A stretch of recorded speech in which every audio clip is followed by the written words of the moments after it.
രാജ്യസഭാംഗമായി രാഷ്ട്രപതി നാമനിർദ്ദേശം ചെയ്ത സി സദാനന്ദൻ ഡൽഹിയിലുണ്ട്. അദ്ദേഹം ഇപ്പോൾ മാതൃഭൂമി ന്യൂസിനൊപ്പം ചേരുകയാണ്. പാർലമെൻറ്റിൻ്റെ വർഷകാല സമ്മേളനം ആരംഭിക്കുകയാണ്. എന്ത് തോന്നുന്നു?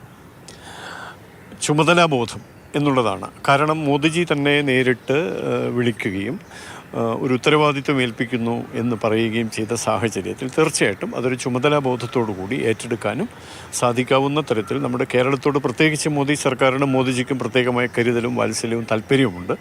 ആ താല്പര്യത്തിൻ്റെ അടിസ്ഥാനത്തിലാണ് ഇങ്ങനെയൊരു നിയോഗം എന്ന് ഞാൻ ന്യായമായും അങ്ങനെ വിചാരിക്കുകയാണ്. അപ്പോൾ അതുകൊണ്ട് തന്നെ അത് ഉൾക്കൊണ്ടുകൊണ്ട് നമ്മുടെ കേരളത്തിന് വേണ്ടിയും എന്നാൽ മുഴുവൻ ഭാരതത്തിന് വേണ്ടിയും വികസിത ഭാരതം എന്ന സങ്കല്പത്തിൻ്റെ സാക്ഷാത്കാരത്തിന് വേണ്ടിയും അനുബന്ധമായി വികസിത കേരളം എന്ന സങ്കല്പത്തിൻ്റെ സാക്ഷാത്കാരത്തിന് വേണ്ടിയും പ്രവർത്തിക്കണം എന്നാണ് ഇപ്പോൾ മനസ്സിൽ തോന്നുന്നത്.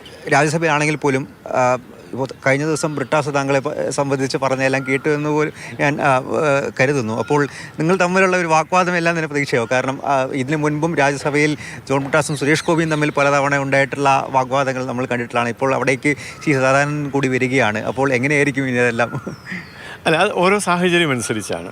അത് നമുക്ക് എന്താണ് സംഭവിക്കുന്നത് എന്നുള്ളത്.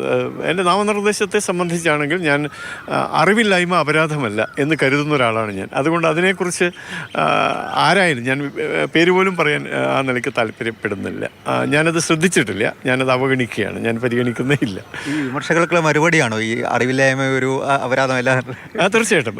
കാരണം രാഷ്ട്രപതി നാമനിർദ്ദേശം ചെയ്യുക എന്ന് പറയുമ്പോൾ അല്ലെങ്കിൽ അതിന് ഉതകുന്ന തരത്തിൽ കേന്ദ്ര സർക്കാർ തീരുമാനമെടുക്കുക എന്ന് പറയുമ്പോൾ യോഗ്യനായ ആളെ തന്നെ വേണം എന്ന് അവർക്കറിയാമായിരിക്കുമല്ലോ. ആ ബോധ്യം അവർക്കുള്ളത് കൊണ്ട് മറ്റു കാര്യങ്ങളെക്കുറിച്ചൊന്നും ഞാൻ ശ്രദ്ധിക്കുന്നില്ല. ആ ബോധ്യത്തിൻ്റെ അടിസ്ഥാനത്തിൽ തന്നെയാണ് നാമനിർദ്ദേശം ചെയ്യപ്പെട്ടത് എന്നൊരു വിശ്വാസമുണ്ട്. ആ ബോധ്യം സാക്ഷാത്കരിക്കാൻ വേണ്ടി എൻ്റെ കഴിവിൻ്റെ പരമാവധി ഞാൻ പരിശ്രമിക്കുകയും ചെയ്യും. അപ്പോൾ പിന്നെ ഇത്തരം വിമർശനങ്ങൾക്കും വിവാദങ്ങൾക്കും ഞാൻ യാതൊരു വിലയും കൽപ്പിക്കുന്നില്ല. കേരളത്തിൻ്റെ ആവശ്യങ്ങൾ നേടിയെടുക്കാൻ വേണ്ടി താങ്കളുടെ ഒരു ചർച്ച അല്ലെങ്കിൽ താങ്കൾ ഉന്നയിക്കുന്ന കാര്യങ്ങൾ ഏത് തരത്തിൽ പോകും, അല്ലെങ്കിൽ എങ്ങനെയാണ് കേരളത്തിന് വേണ്ടി ശബ്ദം ഉയർത്താൻ പോകുന്നത്? കേരളത്തോട് അങ്ങനെ ഒരു വിവേചനമോ എന്തെങ്കിലും തരത്തിലുള്ള ചിറ്റമ നയമോ കേന്ദ്ര സർക്കാരിനില്ല. ആത്മാർത്ഥമായ സമീപനം തന്നെയാണ്.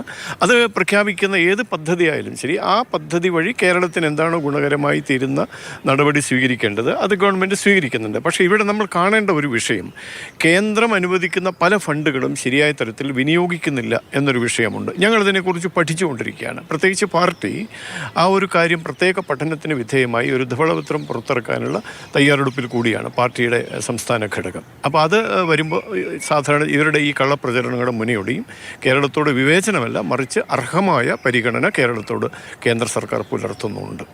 തീർച്ചയായിട്ടും. എന്തായാലും കേരളത്തിന് വേണ്ടി ശബ്ദമുയർത്താൻ മറ്റൊരു MP കൂടി ഇനി മുതൽ സഭയിലേക്ക് എത്തുകയാണ്. അദ്ദേഹത്തിൻ്റെ പ്രതീക്ഷകളാണ് നമ്മളോടൊപ്പം പങ്കുവെച്ചത്. ഡൽഹിയിൽ നിന്നും ജഗദീഷ് വിഷ്ണുവൊപ്പം അർജുൻ പീതാംബരൻ, മാതൃഭൂമി ന്യൂസ്.